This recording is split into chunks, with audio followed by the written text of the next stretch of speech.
Captain Jake Morrison stood on the bridge of the human ship Horizon's Edge and watched the alien world grow larger on the main screen. 3 purple suns cast strange shadows across the planet's surface. Cities that looked like giant crystals sparkled in the weird light. After 18 months of careful radio talks, humanity was about to meet another intelligent species face to face. Distance to orbit? Jake asked his navigation officer. 2 hours, Captain, came the reply. Jake felt his heart beat faster. Every human alive had dreamed of this moment. First contact with aliens.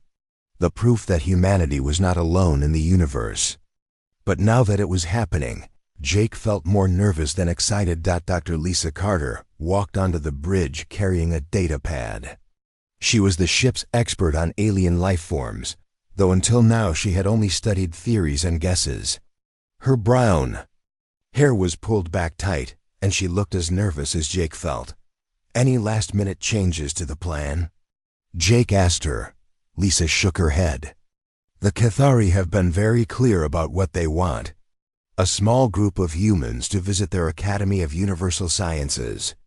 They want to learn about us, and they want us to learn about them. Ryan Phillips, the communications officer, looked up from his station. Captain, we're getting another message from the planet. Same as before. They're welcoming us and asking us to follow their guide ships to the landing zone. Jake nodded. The Cathari had been nothing but polite during all their talks. They seemed genuinely excited to meet humans. Their messages were always friendly and full of scientific curiosity. It made Jake wonder what they really thought about humanity. Security report, Jake called out. Amanda Brooks stepped forward. She was the ship's security chief, a tough woman who had served in the Earth Defense Forces before joining the exploration. Program, all systems green, Captain. The landing team is armed with standard sidearms, but honestly, if these aliens wanted to hurt us, our little pistols wouldn't help much. Their technology is way ahead of ours. Jake knew she was right. The Cathari ships that had approached them moved in ways that human science couldn't explain. They seemed to bend space around them instead of using rockets like human ships. If they wanted to destroy the Horizon's Edge, they could probably do it without much effort. Dr. Taylor, how's the translation system working? Jake asked. Dr. Kevin Taylor was the ship's language expert. He had spent months learning the Cathari language from their radio transmissions. The computer is doing well with basic ideas, Captain, but I'm worried about more complex thoughts. Alien minds might work very differently from human minds. Maria Gonzalez stood near the back of the bridge. She was officially called a cultural attach, but Jake knew her real job was to watch for any signs that the aliens might be lying or trying to trick them. She had studied every alien message for hidden meanings. Any concerns, Maria? Jake asked. They seem honest, Captain. Maybe too honest. Most of their messages sound like they're talking to students, not equals. Like they think we're children who need to be taught about the galaxy. Jake thought about that. The Cathari did seem to treat humans like they were young and inexperienced, which was probably true. Humanity had only been traveling between stars for about 50 years. The Cathari had been doing it for thousands of years. Captain, Ryan called out. We're being hailed by the lead Cathari ship. Put it on screen. The main display changed to show the inside of an alien ship. The Cathari who appeared looked like a tall, thin human made of living crystal. His skin was clear and seemed to glow with its own light. When he moved, colors flowed through his body like water. Greetings, Captain Morrison, the alien said. The computer translated his words into English, but there was a strange musical quality to his voice that came through even in translation. I am Dr. Vexthal of the Academy of Universal Sciences. We are very excited to welcome the first humans to our world. Thank you, Dr. Vexthal, Jake replied. We're honored by your invitation. Your species is most interesting to us, the alien continued. In all our years of studying the galaxy, We have never encountered beings quite like humans. We have prepared special presentations about your unique place in the cosmic community." Jake exchanged glances with Lisa. There was something in the alien's tone that made him uncomfortable. "What do you mean by unique?" Dr. Vexthel's crystal features shifted in what might have been a smile. "All will be explained when you visit our academy, Captain. We have gathered representatives from several other species to attend our discussions about humanity. It will be most educational for everyone involved." The transmission ended, leaving the bridge crew in silence. Jake felt a chill run down his spine. Something about the way the alien had said unique made it sound like it wasn't necessarily a good thing. "Captain," Lisa said quietly, "maybe we should reconsider the size of our landing party." "No," Jake replied after thinking for a moment. "We stick to the plan, 3 people, as agreed. You, Dr. Taylor, and Maria. But Amanda, I want you monitoring everything from orbit. If anything goes wrong down there, get them out fast." Amanda nodded grimly. "Understood, sir." As the horizon's edge moved into orbit around the alien world, Jake couldn't shake the feeling that they were about to learn something about humanity that they might not want to know. The way Dr. Vexthel had spoken suggested that other aliens had been talking about humans.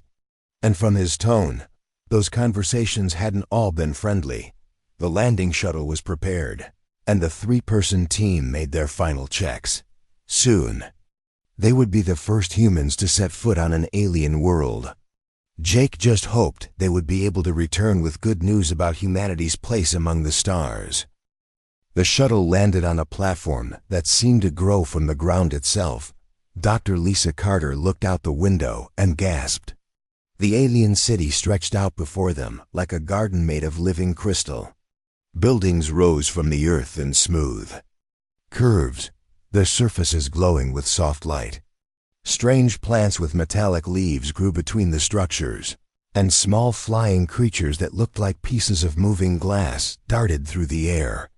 "It's beautiful," Maria Gonzalez whispered. Dr. Kevin Taylor checked his translation device one more time.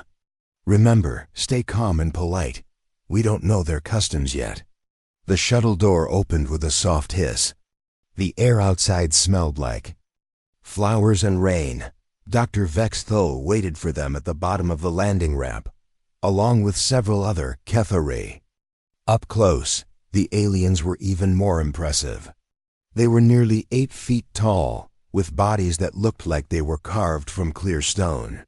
Colors moved through their transparent skin like slow lightning. "Welcome to Keth Ara Prime, Doctor," Vexthel said. His voice had a musical quality that the translator couldn't quite capture. "I am honored to be the first of my people to greet humans in person." Lisa stepped forward. "Thank you for inviting us, Dr. Vexthel. We're excited to learn about your civilization." "And we are most eager to learn about yours," the alien replied. "Your species has caused quite a stir in academic circles across the galaxy." Kevin frowned. "What do you mean by that?" Dr. Vexthel gestured for them to follow him toward a large building that looked like a crystal mountain. "All will be explained at the academy. But first, let me show you our world." They walked along paths that felt warm under their feet. The ground seemed to sense their presence and glowed softly wherever they stepped. Other Kethari stopped to stare at the humans as they passed. Their crystal faces were hard to read, but Lisa got the feeling they were being studied like interesting specimens. "How long have your people been spacefaring?" Maria asked. "Approximately 12,000 of your years," Dr. Vexthel replied casually. "We were among the first species to achieve interstellar travel in this part of the galaxy." Lisa did quick math in her head. Humans had been in space for less than a century. These aliens had been traveling between stars since before human civilization began. "Have you met many other intelligent species?" Kevin asked. "Oh yes, many dozens. The galaxy is rich with thinking beings. Most follow similar patterns of development. Cooperation, peaceful expansion, the sharing of knowledge. Dr. Vexthul paused at the entrance to the academy. Your species, however, is quite different. The building's doors opened without anyone touching them. Inside, the walls were covered with what looked like moving pictures made of light. Lisa saw images of different worlds, strange creatures, and alien technology she couldn't understand. Different how? She asked, though part of her wasn't sure she wanted to know. Patience, Dr. Carter. My colleagues from other worlds have traveled far to hear about your species. It would be rude to spoil the presentation. They entered a large, circular room with a domed ceiling that showed the alien sky. Seats were arranged around a central platform, and many of them were already occupied. Lisa counted at least 5 different types of alien beings. Near the front sat creatures that looked like giant insects with too many eyes. Their shells were dark green and seemed to shift and move on their own. Dr. Vexthul noticed her staring. The Jexti, he explained, a hive mind species. Very efficient, very logical. On the other side of the room were beings that looked like they were made of water held together by invisible force. They moved like liquid but maintained roughly humanoid shapes. The Mordani. They evolved in the deep oceans of their world. Excellent traders and negotiators. The strangest beings appeared to be made of pure energy, glowing like small suns and floating above their seats. The Luxara. They exist as living energy and communicate through light patterns. Lisa felt overwhelmed. Each of these species probably had thousands of years of history and knowledge. And they were all here to discuss humanity. Why are they all interested in us? Maria asked quietly. Dr. Vexthul led them to seats near the front of the room. Your species has been observed by many of our trader networks and exploration fleets. The reports about human behavior have been concerning to some, fascinating to others. Concerning? Kevin repeated. Let me begin the presentation, and all will become clear. Dr. Vexthul walked to the center of the room. The lights dimmed, and holographic images appeared in the air above him. The first image showed Earth from space, blue and white and beautiful. Ladies, gentlemen, and honored beings, Dr. Vexthul began. Today we discuss a species that may represent something unprecedented in galactic history. The beings who call themselves humans. A murmur went through the alien audience. Lisa noticed that some of the creatures seemed excited, while others appeared nervous. I have spent 3 standard years studying all available data about human civilization, biology, and psychology. What I have discovered challenges everything we thought we knew about the development of intelligent life. The hologram changed to show early humans hunting on the African plains. Lisa watched her ancestors chase down large animals across vast distances.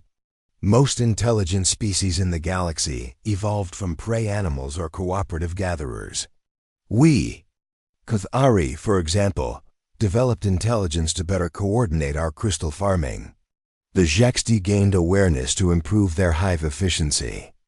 The Mordani became sapient to navigate their complex ocean currents. Dr. Vexthul paused and looked directly at the 3 humans. Humans are the first intelligent species we have encountered that evolved from apex predators. The room went completely silent. Lisa felt her blood turn cold. She looked at Kevin and Maria and saw her own fear reflected in their faces. Furthermore, Dr. Vexthul continued, they are the only sapient species that retain their predatory instincts after achieving spaceflight. One of the Jexti made a clicking sound that the translator interpreted as a question. What evidence supports this claim? Dr. Vexthul smiled, and somehow that crystal expression looked almost predatory itself. I have compiled extensive documentation of human behavior from multiple sources. The evidence is quite overwhelming and somewhat disturbing. Lisa realized that humanity was about to be put on trial by the galaxy itself. Dr. Vexthul waved his hand, and the holographic display changed to show a detailed image of a human body. Lisa Carter felt uncomfortable seeing her own species displayed like a specimen in a science class. The alien professor began pointing to different parts of the floating human figure. "Let us examine the physical evidence first," Dr. Vexthul said. "Notice the eyes. They face forward, not to the sides like most intelligent species. This is a classic predator trait. Forward-facing eyes provide excellent depth perception for tracking and catching prey." The image zoomed in on the human face. Lisa touched her own eyes without thinking about it. She had never considered that the way humans saw the world was different from other species. "Most sapient beings have eyes on the sides of their heads," the professor continued. "This gives them a wide view to watch for danger. Humans gave up that safety to become better hunters." One of the water-like Mordani made a gurgling sound. The translator said, "Question, what about their teeth?" Dr. Vexthul smiled, and the image changed again. "Excellent observation. Human teeth are designed for cutting and tearing. They have sharp canines for piercing flesh and flat molars for grinding. This allows them to eat both plants and meat effectively. Very few intelligent species are true omnivores." Kevin Taylor shifted uncomfortably in his seat. "Dr. Vexthul, many species eat both plants and animals." "Not like humans," the alien replied. "Your species can digest raw meat when necessary. Your stomach acid is much stronger than ours. You are built to consume other living creatures." The hologram showed a human running. The figure moved with long, smooth strides across a virtual landscape. "But the most remarkable predator trait is this," Dr. Vexthul said. "Humans are persistence hunters. They can run for hours without stopping. Most prey animals are faster than humans in short bursts, but humans never give up. They follow their target until it collapses from exhaustion." Lisa remembered reading about this in school. Early humans would chase antelope and deer for entire days until the animals literally died from being too tired to run anymore. "No other intelligent species has this ability," the professor continued. "We Cathari must rest every few minutes when we move quickly. The Jexti work in shifts because individual hive members tire easily. Humans can maintain pursuit for incredible distances." The display changed to show human hands. Dr. Vexthul made the image rotate slowly. "The human throwing ability is unmatched in the galaxy. These shoulders and arms are perfectly designed to launch projectiles with deadly accuracy. Early humans could kill large animals by throwing spears from great distances." Maria Gonzalez raised her hand. "But lots of species use tools and weapons." "Yes, but not like this," Dr. Vexthul replied. He showed a video of a human baseball pitcher throwing the ball. "That projectile is moving at nearly 50 meters per second. The accuracy is extraordinary. Humans can hit small targets from hundreds of meters away. This is not tool use, this is biological weaponry." The alien audience made various sounds of amazement or concern. Lisa noticed that some of the creatures were moving away from the three humans in the room. "Now we come to the most disturbing aspect," Dr. Vexthul said. "Human pack hunting behavior." The hologram showed a group of early humans surrounding a large animal. They moved in coordination, cutting off escape routes and driving their prey toward other hunters with spears. Humans naturally form hunting groups with complex hierarchy and coordination. They use sophisticated communication during hunts. They plan multiple steps ahead and adapt their tactics based on prey behavior. One of the energy beings, a Luxara, pulsed with different colors. The translator interpreted this as, "How does this compare to warfare behavior?" Dr. Vexthul paused, and his crystal features seemed to darken. "That is precisely the problem. Human hunting behavior and human warfare behavior are essentially identical." The room went very quiet. Lisa felt her heart start beating faster. Most Species fight only when directly threatened, the professor explained. Combat is usually brief and ends with one side retreating. Humans fight in organized groups with long-term strategies. They plan battles the same way they plan hunts. The display showed images from human history.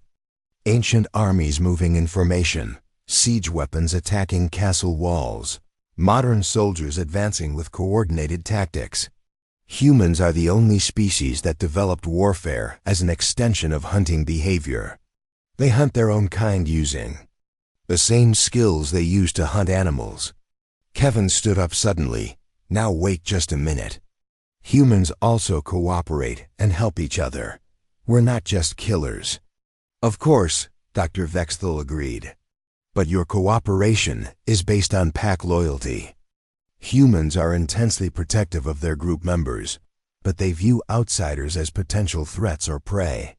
This is classic predator psychology. Maria looked angry. That's not fair. Humans have built peaceful societies. We have laws and ethics. Within your pack, yes, the alien said. But examine human history. Constant warfare between groups. Humans have never achieved true peace with other humans, let alone other species. The professor showed more images. Human cities, human art, human families. But mixed in were pictures of weapons, armies, and destruction. The remarkable thing is that humans maintain their predator instincts, even while building advanced civilizations. Most species lose their primitive behaviors as they develop intelligence. Humans retain theirs.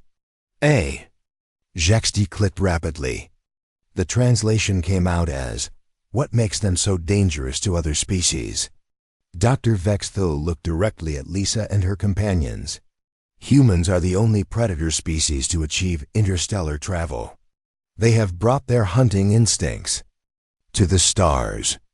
Every other species in the galaxy evolved from prey animals or peaceful cooperators.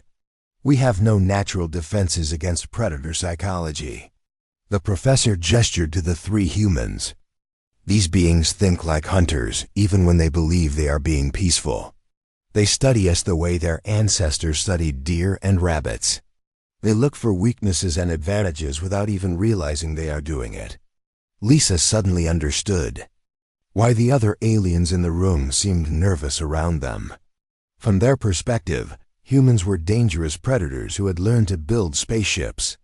The question, Dr. Vexthal concluded, is what this means for the future of galactic civilization. Dr. Vexthal touched a control panel, and the holographic display changed to show images of human cities and battlefields throughout history. Lisa Carter watched scenes of ancient Rome, medieval castles under siege, and modern military operations flash before her eyes. Now we must discuss the most troubling aspect of human behavior, the alien professor said. Their approach to conflict and competition. The room seemed to grow colder. Several of the alien observers shifted nervously in their seats. Lisa noticed that some of the Jexti were making rapid clicking sounds to each other. In my research, I have discovered that humans are unique among all known intelligent species in one critical way, Dr. Vexthal continued. They are the only sapient beings who regularly engage in organized violence against their own kind. Kevin Taylor leaned forward. What do you mean? Don't other species have conflicts? Of course we do, the professor replied. But observe the difference. The display showed a group of Kethari having what appeared to be an argument. Their crystal bodies flashed different colors rapidly. When Kethari disagree, we engage in like-pattern debates. The most logical argument wins, no violence occurs. The image changed to show the insect-like Jexti. When Jexti hives have disputes, they hold mental competitions.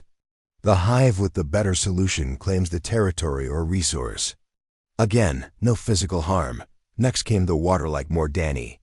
The Mordani use elaborate swimming displays to settle disagreements.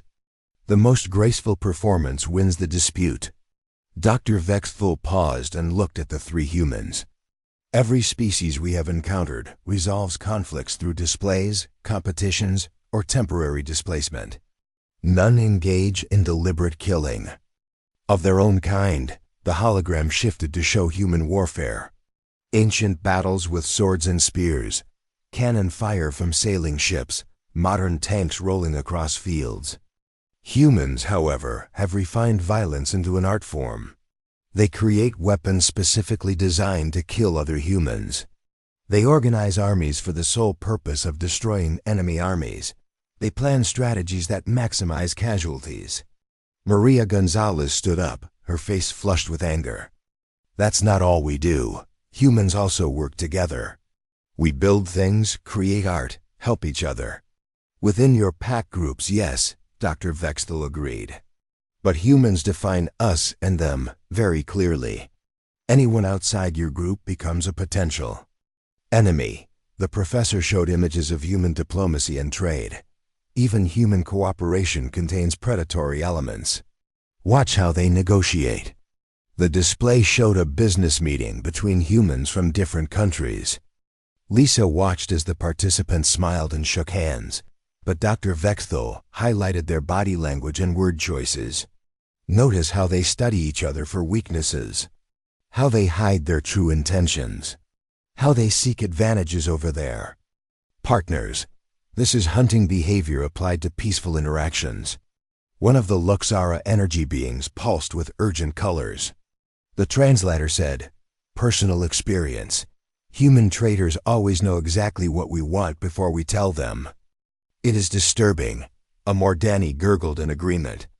They read our emotions through body language we do not even know we are displaying. They understand our needs better than we do ourselves. Dr. Vexthal nodded.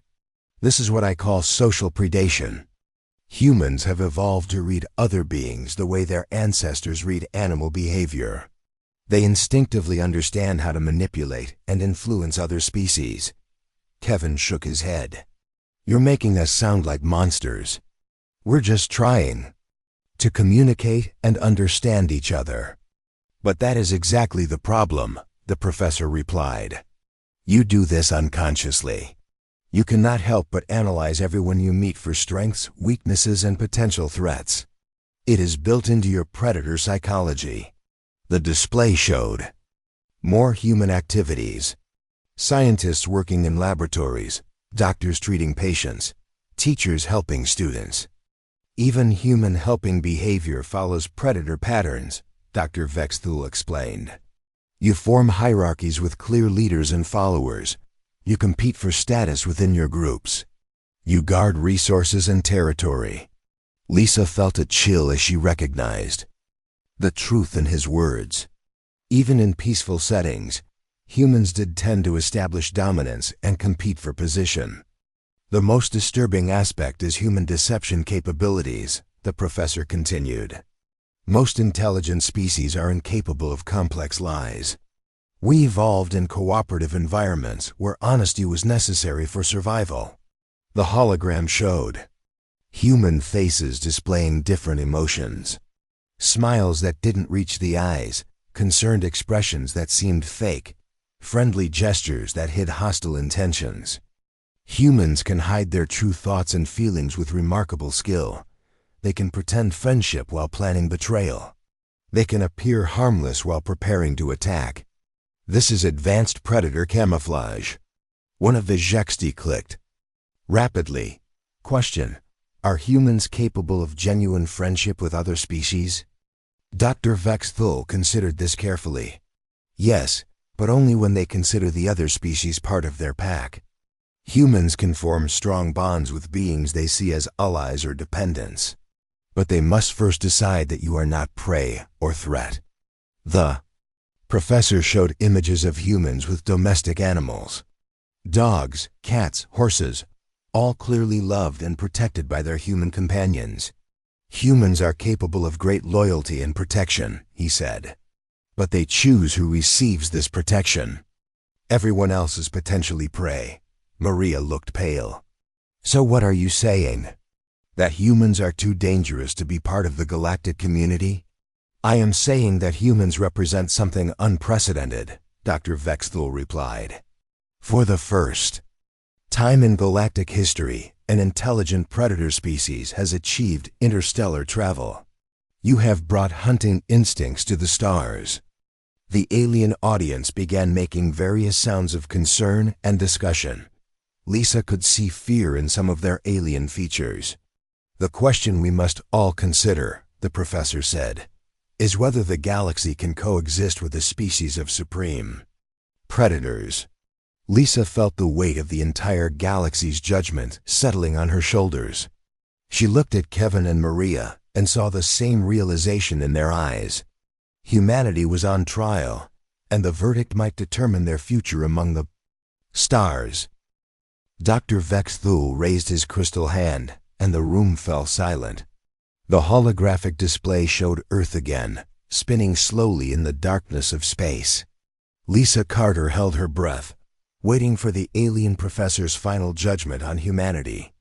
After extensive research, Dr. Vexthul began, I have reached a conclusion that will surprise many of you. The professor's crystal features seemed to glow brighter as he looked directly at the three humans in the audience. Humans are indeed the supreme predators of the universe. In millions of years of galactic history, no species has ever combined intelligence with such perfect hunting instincts.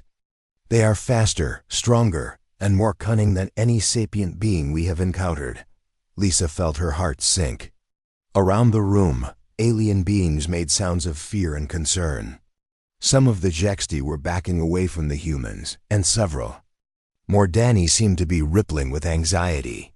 However, Dr. Vexthul continued, and that single word changed everything. This may be exactly what the galaxy needs. The room erupted in surprised sounds. Clicking, gurgling, and flashing lights filled the air as every alien species tried to talk at once. Explain this conclusion, demanded one of the Luxara energy beings. Dr. Vexthul gestured, and the display changed to show star maps of the galaxy. Red zones marked areas that were clearly dangerous. For thousands of years, peaceful species like ourselves have avoided entire regions of space. We have encountered threats that we simply cannot handle with our cooperative, non-violent natures. The display zoomed in on one red zone. Images appeared of dark, twisted ships and creatures that looked like living nightmares. The Devourers of Sector 7, a non-intelligent but highly aggressive species that consumes entire planets. We have lost 12 colonies to them. Another red zone appeared. The Void Hunters of the Outer Rim, sapient beings who view all other life as food. They have been expanding toward our territories for centuries. More dangerous areas appeared. On the map, Lisa counted at least 20 red zones scattered across the galaxy, the Machine Collective and the Core Worlds. Artificial intelligences that consider organic life to be inferior and seek to eliminate it. Dr. Vexthul turned to face the human delegates. Every peaceful species in the galaxy has the same response to these threats. We retreat, we hide, we hope they will leave us alone. Kevin Taylor frowned. What else can you do? That is exactly the question, the professor replied. What else can we do? We are not warriors. We do not think like fighters. When faced with true predators, we become prey. The hologram showed human history again, but this time it focused on different events. Humans fighting against overwhelming odds, standing their ground against terrible enemies, protecting weaker beings. Humans, however, do not retreat from predators, Dr. Vexthul said. They hunt them down and destroy them. Maria Gonzalez looked confused. I don't understand what you're suggesting. I am suggesting that the galaxy has been waiting for a species like yours without knowing it, the professor explained. We need guardians. We need protectors who think like predators because that is the only way to defeat other predators. The display showed simulations of human military tactics applied to the various galactic threats. Lisa watched as human-style strategies systematically eliminated the dangers that had plagued peaceful species for millennia. The devourers could be contained using human persistence hunting techniques. The void hunters could be outmaneuvered using human pack tactics. The machine collective could be defeated through human psychological warfare. One of the Jexti clicked rapidly. But how do we know humans will protect us rather than hunt us? Dr. Vexthul's crystal features shifted into what might have been a smile, because of the most remarkable thing I discovered about human psychology. They have an overwhelming instinct to protect those they consider part of their pack. The hologram showed images of humans throughout history defending their communities, sacrificing themselves for strangers, and fighting impossible odds to save others. Humans will die to protect beings they consider allies, the professor said. Their predator instincts include powerful protective behaviors. Once they accept you as part of their group, they will fight any threat to keep you safe. Lisa felt tears forming in her eyes as she watched the images. Soldiers jumping on grenades to save their comrades, firefighters running into burning buildings, ordinary people risking everything to help others. The key, Dr. Vexthul continued, is ensuring that humans see other species as members of their extended pack rather than as prey or threats. Maria stood up slowly. Are you saying you want humans to be the galaxy's police force? I am saying that humans could be the galaxy's protectors, the professor replied. The supreme predators who hunt other predators. The guardians who stand between peaceful species and the dangers of the universe. The alien audience was quiet now, considering this new perspective. Lisa could see that many of them were beginning to understand. But this partnership must be built on trust, Dr. Vexthul warned. Humans must learn to see all sapient species as worthy of protection. And we must learn to trust beings whose instincts tell them to hunt. Kevin wiped sweat from his forehead. That's a big responsibility. It is the responsibility of the strong to protect the weak, the professor said. Humans are the strongest predators the galaxy has ever produced. The question is whether they will choose to be guardians or conquerors. Dr. Vexthul looked at each of the three humans in turn. What will you choose? Lisa stood up, feeling the weight of her entire species' future on her shoulders. We choose to protect, she said firmly. Humans have always fought to defend those who cannot defend themselves. The alien professor nodded slowly. Then perhaps the galaxy has finally found its guardians. As the presentation ended and the various alien species began to discuss this new possibility, Lisa realized that humanity's journey to the stars was just beginning. They had come seeking friendship and knowledge, but they had found their true purpose among the stars. They were the guardians the galaxy had been waiting for, the supreme predators who would hunt the hunters and protect the peaceful.